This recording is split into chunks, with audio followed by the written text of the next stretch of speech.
आज मैं आपको चैप्टर प्रेजेंटेशन ऑफ डेटा में बार डायग्राम्स के बारे में बता रहा हूं। बार डायग्राम्स जो होते हैं कितने टाइप के होते हैं। एक होता है सिंपल बार डायग्राम, एक होता है मल्टीपल बार डायग्राम, एक होता है सब डिवाइडेड बार डायग्राम, एक होता है परसेंटेज सब डिवाइडेड बार डायग्राम, एक होता है डेविएशन बार डायग्राम,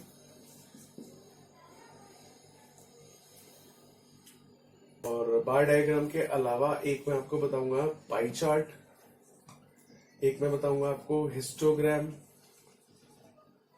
और एक मैं आपको बताऊंगा पॉलीगन, एक मैं आपको बताऊंगा फ्रीक्वेंसी कर्व, ओजाइव कर्व। ये सब चीजें आज हम इस वीडियो में सीखने वाले हैं।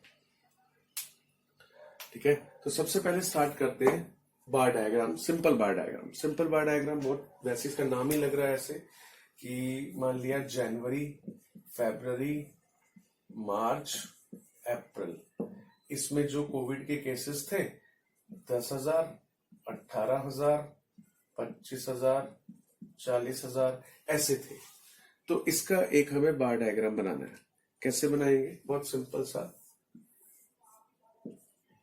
बार्स बनानी होती है हमें। इसका नाम बार डायग्राम है तो बार्स ऐसे बनानी होती है। सबसे पहले यहाँ पे स्केल लेना, ये एक्स एक्सिस और वाई एक्सिस है।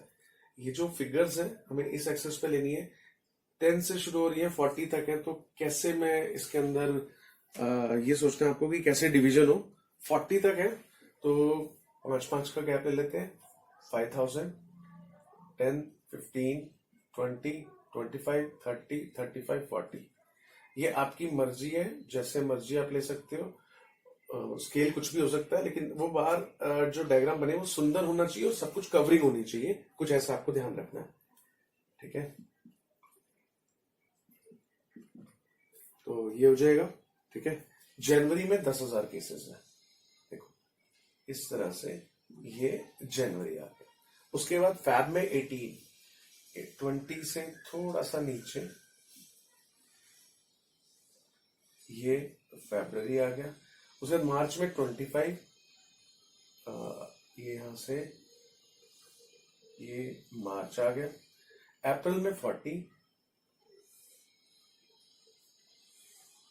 ये अप्रैल आ गया 40। तो इस तरह से बहुत सिंपल बार डायग्राम हो गया ये। ठीक है, अब उसके बाद आते हैं मल्टीपल बार डायग्राम। मल्टीपल बार डायग्राम्स में क्या होता है, चलो इसी के अंदर बताता हूं। ये तो कोविड केसेस थे। ठीक है, अब उसके बाद यहाँ पे आ गया रिकवर्ड केसेस, कि जनवरी में अगर 10,000 केसेस आए थे कोविड के, 8,000 रिकवर हुए। यहाँ 18 में से 15 रिकवर हुए, 25 में से 20 रिकवर हुए, 40 में से मान लिया 30,000 रिकवर हुए।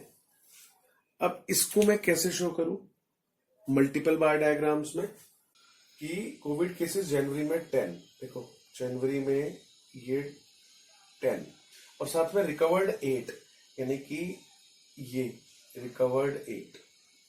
मल्टीपल बार डायग्राम का मतलब वो एक से ज्यादा बार डायग्राम है इसी जनवरी में ही। ठीक है, ऐसे देखो फरवरी में 18 लगभग यहां आ गया, और साथ में 15 रिकवर्ड, ये 15 रिकवर्ड। ठीक है, इसको आप ऐसे कर सकते हो कि ये केसेस है और ये रिकवर्ड है। ऐसे मार्च में 25,000 और 20,000, ये 25 दिखा दिए कि केसेस है और ये 20 दिखा दिए रिकवर्ड है। ठीक है, ऐसे अप्रैल हो जाएगा। तो यहाँ पे लिख देंगे ये कि ये आ गए कोविड केसेस, और ये हमारा मतलब है यहाँ पर रिकवर्ड केसेस। ठीक है, तो ये मल्टीपल बार डायग्राम हो गया, एक से ज्यादा। ये 2 ही नहीं है, 3 भी हो सकते हैं। मान लिया यहाँ पे मैं डेथ्स भी दिखा देता हूँ, डेथ हुई है। अब ऐसे में यहाँ मल्टीपल 3 हो जाएंगे।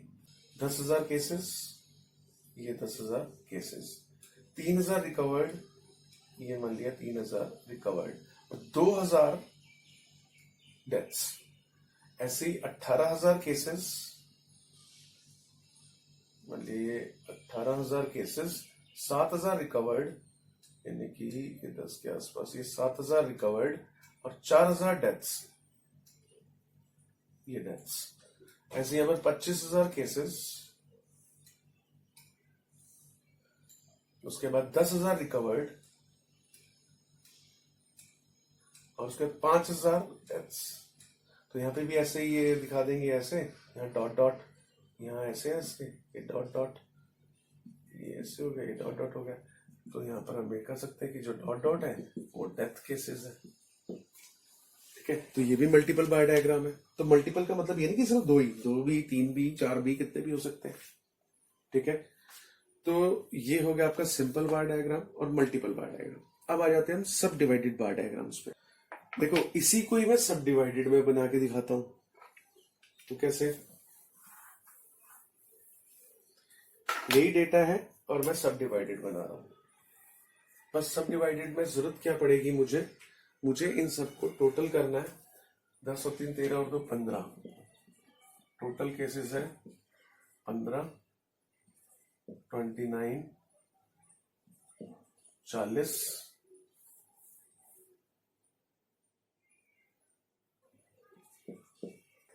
अब देखो मैंने यहाँ पे ले लिया है कि इतने हॉस्पिटलाइज है, इतने रिकवर हो गए, घर चले गए, इतनी डेथ्स हो गई। टोटल 15,000 केस आए थे।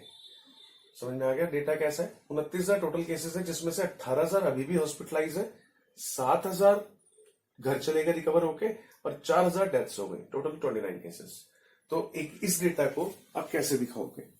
इस डेटा को भी मल्टीपल में तो दिखा ही सकते हैं, कोई डाउट ही नहीं है कि यहाँ पे एक मैं 10 का बना दूं, ठीक है, फिर एक 3 का बना दूं, फिर एक 2 का बना दूं, है ना, हो गया ना मल्टीपल। ऐसे अगला 18 का बना दूं, अगला वाला जैसे मैंने 18 का बना दिया, फिर 7 का बना दिया, फिर 4 का बना दिया।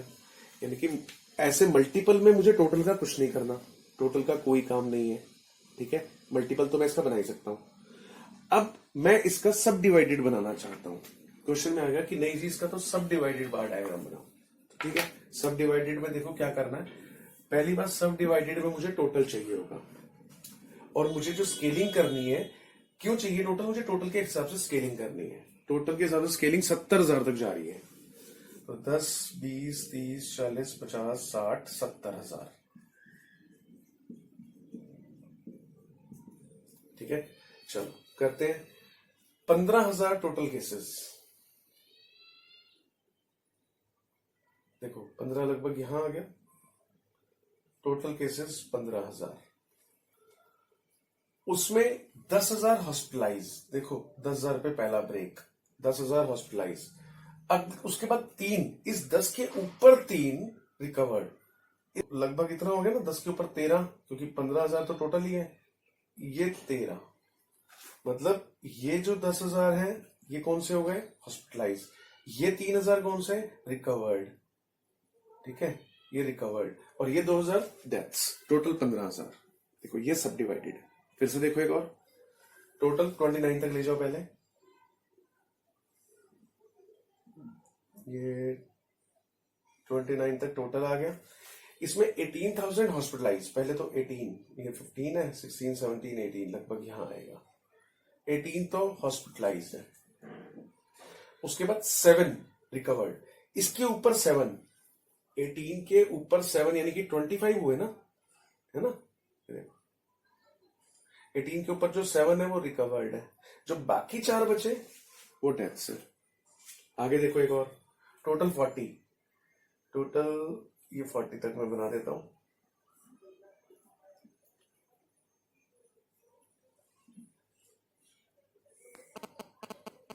इस 40 में कैसे करना डिवाइड? पहला 25,000 हॉस्पिटलाइज, 25 यानी कि इतने तो हॉस्पिटलाइज्ड 25। उसके बाद नेक्स्ट जो 10 है, नेक्स्ट 10 25 के बाद नेक्स्ट 10 35 हुआ, ध्यान रखना। इसके बाद नेक्स्ट 10 25 तो हो गया, 25 के बाद नेक्स्ट 10 35 यानी कि यहां ये जो हो गए रिकवर्ड है। और बाकी जो 5 हुए वो डेथ्स है। ठीक है, 25 ये रहे, फिर 10 ये रहे और 5 ये रहे। ठीक है, ऐसे ही लास्ट है 70 तक तो टोटल है।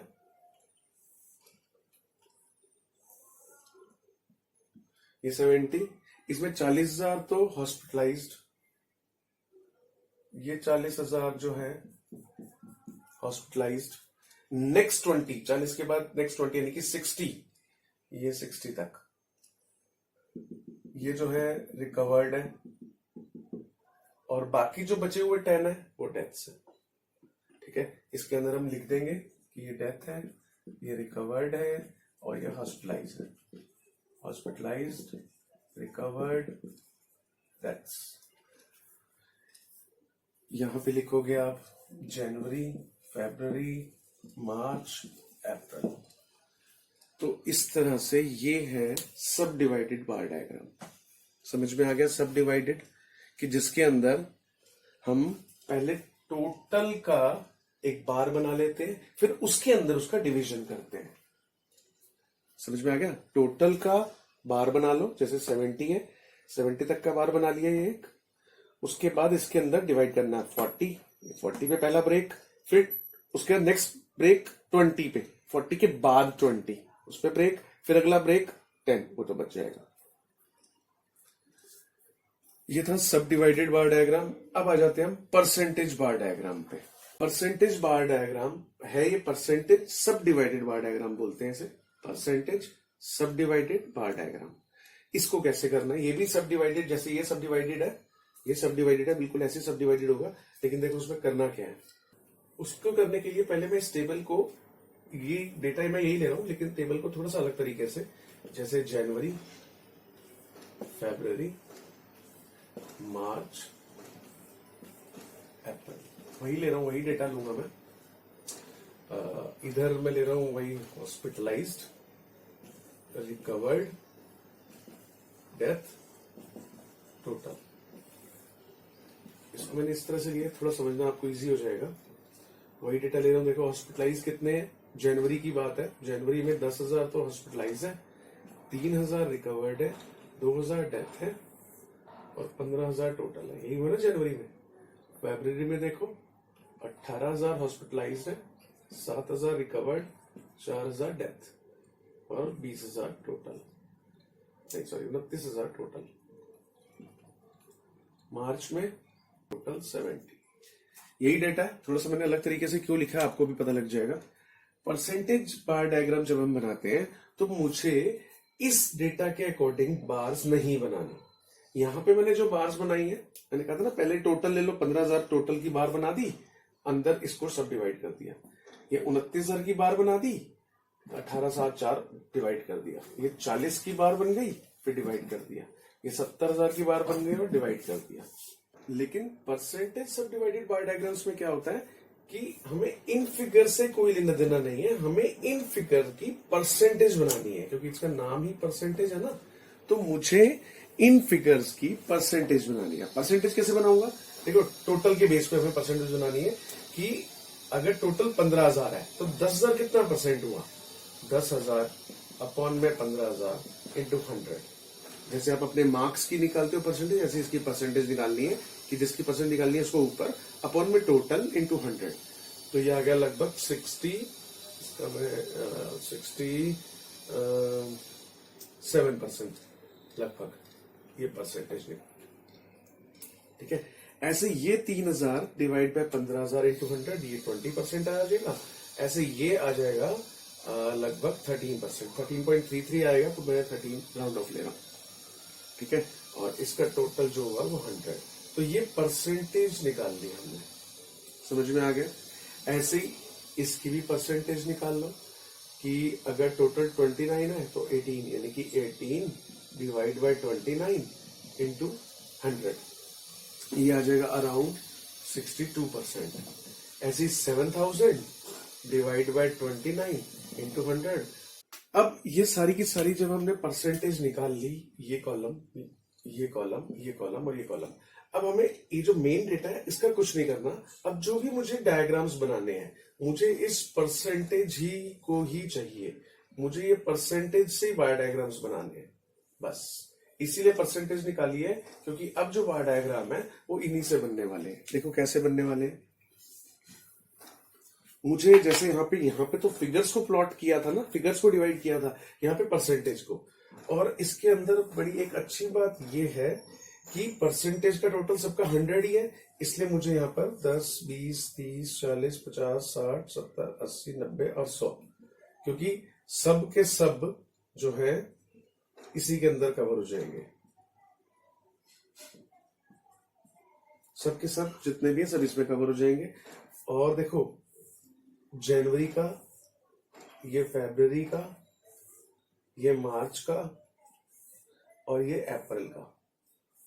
देखो सबका टोटल 100 ही है ना, क्योंकि मैंने क्या कहा था कि टोटल का बना लो। यहां अनइवन क्यों आया था? क्योंकि यहां हम टोटल से बना रहे थे, है ना। टोटल तो अप डाउन है ही है, किसी का 15, 29, 40। यहां पर भी टोटल से ही बना रहा हूं, बस फिगर्स की टोटल से नहीं, परसेंट की टोटल से। और परसेंट के टोटल सबका 100 है, इसलिए सब इक्वल आएंगे। देखो इसके अंदर, क्योंकि 100 तक जाएंगे। अब इसके अंदर देखो 67, पहला है ब्रेक 67 पे, उसके बाद 20, इसमें 20 ऐड करो यानी कि 87 यहां आ जाएगा। उसका 13 बच गया, ये आ गया, ये आ गया, ठीक है। ये हो गया जनवरी। ऐसे ही फरवरी में देखो टोटल तो 100 ही है। 62 सबसे पहले 60 के अराउंड होगा 62, उसके बाद 24, 62 में 24 यानी कि 86 बन जाएगा। 86 लगभग यहां, बस जो बाकी बच गया वो डेट्स बच गई। ऐसे यहाँ समझ में आ गया, दोनों में डिफरेंस समझ में आ गया आपको। ये डेटा से बनाया गया है सब डिवाइडेड, यहां भी सब डिवाइडेड है, लेकिन परसेंटेज को सब डिवाइडेड किया गया। नेक्स्ट जो बार डायग्राम मैं बता रहा हूं आपको वो है डेविएशन बार डायग्राम। इसके अंदर क्या होता है, सेल दे रखा है, जैसे जनवरी में 10,000 की सेल हो, या 8,000 की कॉस्ट है, मतलब लग रहे 8, बिक रहा 10 का, 2,000 रुपए का प्रॉफिट। 9,000, 12,000, 9 की सेल, 12,000 कॉस्ट है, 3,000 रुपए का लॉस। तो हमें ना डेविएशन का डायग्राम बनाना है, डेविएशन का बार डायग्राम शो करना है। तो ये नेगेटिव में और पॉजिटिव में दोनों तरफ जाएगा। जैसे 2000 प्लस 3, 5, 2 है, तो 2,000, 4,000, 6,000, 2,000, 4,000, 6,000, ये 6 माइनस 4 माइनस 2, 0, 2, 4 और 6। तो ये 2,000 पॉजिटिव जनवरी में। फिर फरवरी में -3 ऐसे दिखा दो, फिर ये -5 है ना, उसके बाद ये 4। तो इस तरह से ये जो ये डेविएशन बार डायग्राम है, ठीक है, जिसके अंदर हम जो एक्चुअल डेटा का डेविएशन जो हो रहा है उसको शो करते हैं। अब यहां पे मैं आपको करा रहा हूं ब्रोकन बार डायग्राम। ब्रोकन वो कैसे, देखो ये केसेस है, जनवरी में 6,000, फेब में 2,000, मार्च में 5,000, 47 और मई में 4,000। अब मुझे बताओ अब यहां मैं कितना स्केलिंग लू, लगभग 2,000 का डिफरेंस है, तो 2, 4, 6, 8, 10, 12, 14, 16, ये तो मुझे 50 तक लेनी पड़ेगी ना, इसकी वजह से 47 है। तो अब सबके बीच में बाकी सब छोटे छोटे डायग्राम होंगे, एक बार इतनी बड़ी होगी तो बड़ा अजीब सा लगेगा। तो देखो मैं क्या कर रहा हूं, मैं 2,000, 4,000, 6,000, 8,000 और 47,000। अब आप कहोगे ये ऐसे कैसे हो गया, देखो ध्यान से, 6,000 केसेस जनवरी में, ठीक है, जनवरी में ये बन गया। उसके बाद 2,000 फरवरी में, फरवरी का भी बन गया। मार्च में 5, ये 5 भी हो गया। अब ये 47, अब ये 47 यहां जाके ना, मैं इसको ऐसे करके ऐसे, ये 47 हो गया। इसका मतलब ये हो गया कि ये यहां से ऊपर जाके, और बीच का हम शो नहीं कर रहे क्योंकि 8,000, अब उसका 10, 20, 10 कहां गया, 20 कहां गया, 30 कहां गया, 35, 40 कहां गया, वो सब नहीं शो किया। ऐसे ब्रोकन करके, और फिर ये 4,000, मतलब इससे ये फिगर जो है ना ऑड नहीं लगेगी, सब एक ही पिक्चर पे नजर आ रहा है। अगर ये मैं रियल में 47 लेके जाता ना, तो बाकी सब तो यहाँ, और इसकी रेंज यहाँ पहुंच जाती। तो एक तो स्पेस बहुत ज्यादा चाहिए, और थोड़ा सा पिक्चर देखने में वो डायग्राम अजीब सा लगता, ठीक है। तो ब्रोकन करके हमने बीच के सारे स्किप कर दिए और सीधा दिखा दिए 47 है, ठीक है। तो ये है ब्रोकन बार डायग्राम। नेक्स्ट टॉपिक मैं आपको बता रहा हूँ पाई चार्ट। पाई चार्ट कैसे बनता है? मान लिया हाउस होल्ड एक्सपेंस दे रखा है एक परिवार का, एक महीने का खर्चा है, उसकी टोटल इनकम 18,000 है। क्लोथिंग पे, कपड़ों पे 5,000 खर्च करता है, ग्रोसरी पे 6,000, एजुकेशन पे 4,000, एंटरटेनमेंट पे 2,000, ट्रैवल पे 1,000 खर्च करता है। अब हमें इसको ना पाई चार्ट में दिखाना है। पाई चार्ट आपको पता है ऐसा एक पाई चार्ट होता है, कोई भी आप रेडियस ले लो यहाँ पर, तो इसके अंदर मुझे दिखाना है कि सबसे ज्यादा वो किस पे खर्च कर रहा है, ग्रोसरी पे। तो सबसे ज्यादा पार्ट इसमें ग्रोसरी, फिर उससे कम क्लोथिंग आना चाहिए, है ना। कुछ ऐसे आप इसका पार्टीशन करोगे कि ये सबसे ज्यादा, फिर ये, फिर ये, फिर ये और फिर ये आना चाहिए। तो वो कैसे पार्टीशन करेंगे, क्योंकि इस सर्कुलर पार्टीशन को तो हमें एंगल से करना होता है, डिग्री से करना होता है। तो मुझे इसको डिग्री में कन्वर्ट करना है। डिग्री में कैसे मैं कन्वर्ट करूंगा, देखो ध्यान से। इस 5,000 को मुझे डिग्री में कन्वर्ट करना है। कैसे? देखो, 5,000 डिवाइड बाय 18,000 इंटू 360। 360 क्यों?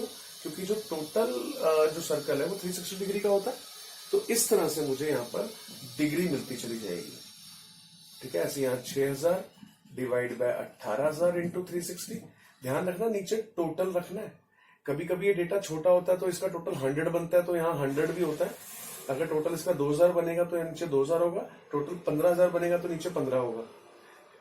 ऐसा रट मत लेना कि नीचे हमेशा 18,000 ही है, या नीचे हमेशा 100 ही है, या नीचे हमेशा 2,000 है। बिल्कुल गलत है।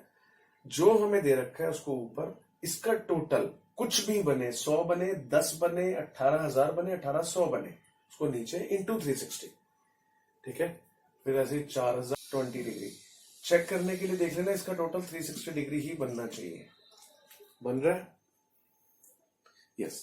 अब करना कैसे है, इसको बनाना कैसे? सबसे पहले 100 डिग्री, कोई भी रेडियस ले लो, जितना मर्जी सर्कल ले लो, एक रेडियस ले लो।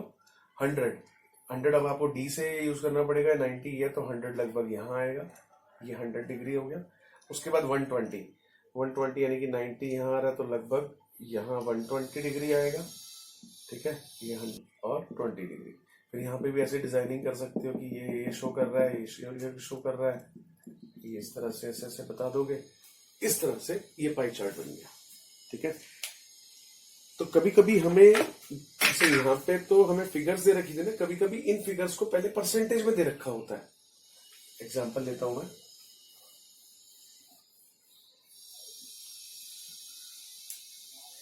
अगर ये फिगर मुझे परसेंटेज में दी होती पहले ही, मतलब फिगर्स में नहीं, परसेंटेज में, तो परसेंटेज से भी मुझे डिग्री ही बनानी पड़ती, क्योंकि पाई चार्ट बिना डिग्री के बन ही नहीं सकता। तो अगर परसेंटेज मुझे दी हुई है, मान लिया मैं ऐसी रफली ले लेता हूं कि ये मुझे 30 डिग्री 30%, और ये दे रखा है मुझे 35%, ये दे रखा है 25%, 65, ये 8 और ये 2। ये मान लिया मुझे परसेंटेज, मैंने ऐसी रफली ले लिया, ये परसेंटेज नहीं है, ये है नहीं, लेकिन मैंने रफली ले लिया कि अगर परसेंटेज होती तो इसका टोटल हमेशा 100 होता, तो भी मुझे डिग्री में कन्वर्ट करना था। तब मैं कैसे करता? तरीका वही है, इसको ऊपर अपॉन में टोटल, इस बार टोटल 100 है तो 100 इंटू 360, फिर से वही, ये ऊपर नीचे टोटल इंटू 360। चाहे इसके लिए मैंने डिग्री में बनाया था तो भी मैंने ये किया था, ये ऊपर अपॉन में टोटल इंटू 360। इसका मैं बना रहा हूं तो भी यही कर रहा हूं कि ये ऊपर अपॉन में टोटल इंटू 360। ठीक है, तो कुछ भी दे रखा हो आपको, हमेशा हमेशा डिग्री ऐसे निकलेगी, जिसकी डिग्री निकालनी है उसको ऊपर अपॉन में टोटल, जिसका कर रहे हो उसका टोटल, इसका कर रहे हो तो इसका टोटल, इसका कर रहे हो तो इसका टोटल इंटू 360। अब हम कर रहे हैं हिस्टोग्राम। हिस्टोग्राम में ये फ्रीक्वेंसी दे रखी है मुझे, ये क्लास इंटरवल, हिस्टोग्राम बनाने को कहा है। तो इधर हमें फ्रीक्वेंसी लेनी है, कहां तक जा रही है? 7 तक है। चलो, तो 3 4 5 6 7 8। ठीक है, और इधर जो क्लास इंटरवल बने हुए हैं वो 0 to 10, 20, 30, 40, 50, 60, 70 और 80, इस तरह से क्लास इंटरवल बने हुए हैं। तो 0 to 10 ये 2, उसके बाद 10 to 20 3, उसके बाद 4, उसके बाद 6, उसके बाद 7, देन 5, उसके बाद 4, उसके बाद 2। ये हिस्टोग्राम है। हिस्टोग्राम और बार डायग्राम में क्या फर्क है? देखो, बार डायग्राम जब आपने बनाया था तो बार डायग्राम्स जो होते हैं वो अलग अलग होते हैं, एडजेसेंट नहीं होते हैं, साथ में मिले हुए नहीं होते हैं। और जो बार डायग्राम की ये जो विड्थ है ये हमेशा सेम होनी चाहिए, एक जैसी होनी चाहिए। अब तुम कहोगे इसमें भी तो सेम ही है, इसमें अलग भी हो सकती है, वो मैं पॉसिबिलिटी बताऊंगा कि कैसे अलग हो सकती है, लेकिन कंपलसरी इसके अंदर जो बार डायग्राम्स है उसमें विड्थ सेम होती है और ये अलग अलग होते हैं, मिलके नहीं होते, ये इकट्ठे मिले हुए होते हैं। उसकी वजह ये है कि इसकी जो लोअर क्लास लिमिट है, अपर क्लास लिमिट है, इसकी लोअर एक ही है, मतलब ये दो दीवारें हैं वो सेम है। यानी कि इसकी जो ये वाली दीवार है वो 0 to 10 की भी यही वाली 10 है और 10 to 20 की भी यही वाली कॉमन दीवार है ना एक, तो इसलिए ये घर मिलकर बने हुए हैं। ठीक है, ये जो बिल्डिंग्स है, तो बार डायग्राम्स में ऐसा नहीं होता, अलग अलग होता है और सेम विड्थ होती है। अब ये हिस्टोग्राम है। अगर आपको इससे कहा जाए कि पॉलीगन बनाओ तो आप ऐसा करो, इन सबके मिड पॉइंट्स जो हैं यहां पे मार्क कर लो, मिड पॉइंट्स, और इनको स्केल से ऐसे मिला दो, ये आपका पॉलीगन बन गया। ठीक है, फ्रीक्वेंसी पॉलीगन। अब अगर आपको कहा जाए कि फ्रीक्वेंसी कर्व बनाओ, तो फ्रीक्वेंसी कर्व में क्या होता है, ये जो लाइंस आपने बनाई है इसको मैं पहले हटा देता हूं। फ्रीक्वेंसी कर्व में क्या होता है, ये मिड पॉइंट्स फिर से आपने लेने हैं, ये मिड पॉइंट्स ले लिए। अब इन मिड पॉइंट्स को फिर से मिलाना है मुझे, जितना पॉसिबल हो सके। क्यों बोला मैंने? क्योंकि अब मुझे फ्री हैंड कर्व बनाना है और ये कर्व ना लगभग ऐसे बेल शेप होता है। ठीक है, वो शेप ऐसे भी हो सकती है, वो ऐसे भी हो सकती है, लेकिन वो कर्व होना चाहिए। अब वो बेल शेप कर्व होगा और मोस्ट प्रोबेबली जितना आप इसके मिड पॉइंट से क्लोज लेके जा सको उतना बेस्ट है। जैसे ये जो है ये फ्रीक्वेंसी कर्व है। ठीक है, अब देखो ये यहां से जा रहा है, इसके यहां से नहीं आ सक रहा, तो कोई बात नहीं, ऐसा हो सकता है। तो इसलिए जितना क्लोज हो सके, ऐसे भी बना सकते थे, तो जितना क्लोज हो सके उतना क्लोज आपको लेके जाना है हर एक मिड पॉइंट से। देखो ये फ्रीक्वेंसी कर्व है। ठीक, कर्व और पॉलीगन में क्या फर्क है? कर्व फ्री हैंड बनता है, इसमें कॉर्नर्स नजर नहीं आ रहे। उसके अंदर क्या होता है, उसके अंदर तो ऐसे ऐसे ऐसे कॉर्नर्स नजर आते हैं, पॉलीगन में, कर्व में नहीं आते। ठीक है, अब एक चीज मैं और बता दूं, हिस्टोग्राम से हम मोड भी लोकेट कर सकते हैं बिना मोड का जैसे क्वेश्चन आ गया और कहते जी सॉल्व मत करो, ऐसे ही मोड बना के दिखाओ, मोड निकाल के दिखाओ, मतलब इसमें मोड निकालना है। अब मोड का तो आप सोचोगे कि फॉर्मूला लगाना पड़ेगा, ये करना पड़ेगा, है ना, हो सकता है इसका वो ग्रुपिंग मेथड सीखा था हमने, ग्रुपिंग मेथड से तो बड़ा लंबा हो जाएगा मोड। नहीं, मैं आपको बड़ा इजीली मोड निकालना सिखा रहा हूं।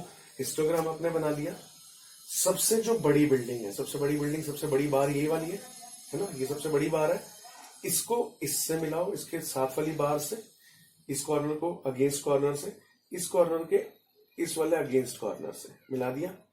ये जो पॉइंट है इसको नीचे ले आओ। अब ये 41, 41, 42, 43, मान ली 44, ये जो 44 है ये है मोड। ये मोड को निकालने का तरीका है ग्राफिकली, किसके थ्रू? हिस्टोग्राम। मोड को हम हिस्टोग्राम से ग्राफिकली लोकेट कर सकते हैं। फॉर्मूले से करोगे तो भी वही आएगा, हिस्टोग्राम से कर रहे हो तो भी वही आएगा। ठीक है, नेक्स्ट टॉपिक है हमारा ओजाइव कर्व। ओजाइव कर्व मैं सिखा रहा हूं। एक ये हमारा नॉर्मल क्वेश्चन दिया हुआ है, ये वाला, और कहा जी इससे ओजाइव कर्व बना के दिखाओ। ओजाइव कर्व बनाने के लिए हमें इस फ्रीक्वेंसी को, तो आपको इस डेटा को लेस देन और मोर देन सीरीज में कन्वर्ट करना है। ये नॉर्मल सीरीज है 0, 10, 10, 20, ठीक है, और हम पहले ही कर भी चुके हैं, आपको मैंने पहले करवा भी दिया था, पहले की वीडियोस देख लेना कि इसको मैंने लेस देन में और कैसे कन्वर्ट करते हैं और मोर देन में कैसे कन्वर्ट करते हैं। फिर से देख लो, मोर देन जब लेस देन में कन्वर्ट करते हैं उसे सीएफ बोलते हैं। जैसे यहाँ पे 2 हो गया, 2 और 3 5, 5 और 4 9, 9 और 2 11, 11 और 5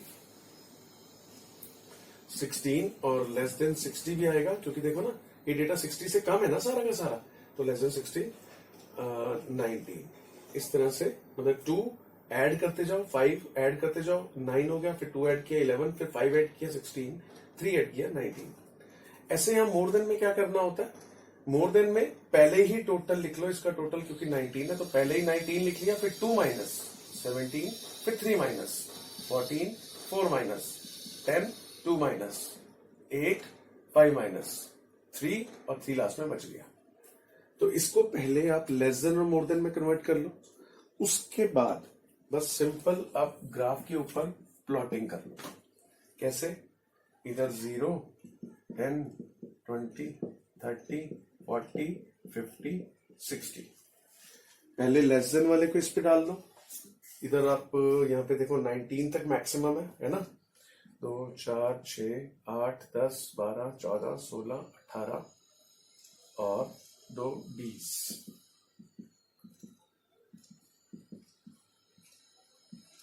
अब इसके अंदर प्लॉटिंग कर लेते हैं, पहले इसकी कर लेते हैं। 2, 10 पे 2, फिर 20 पे 5,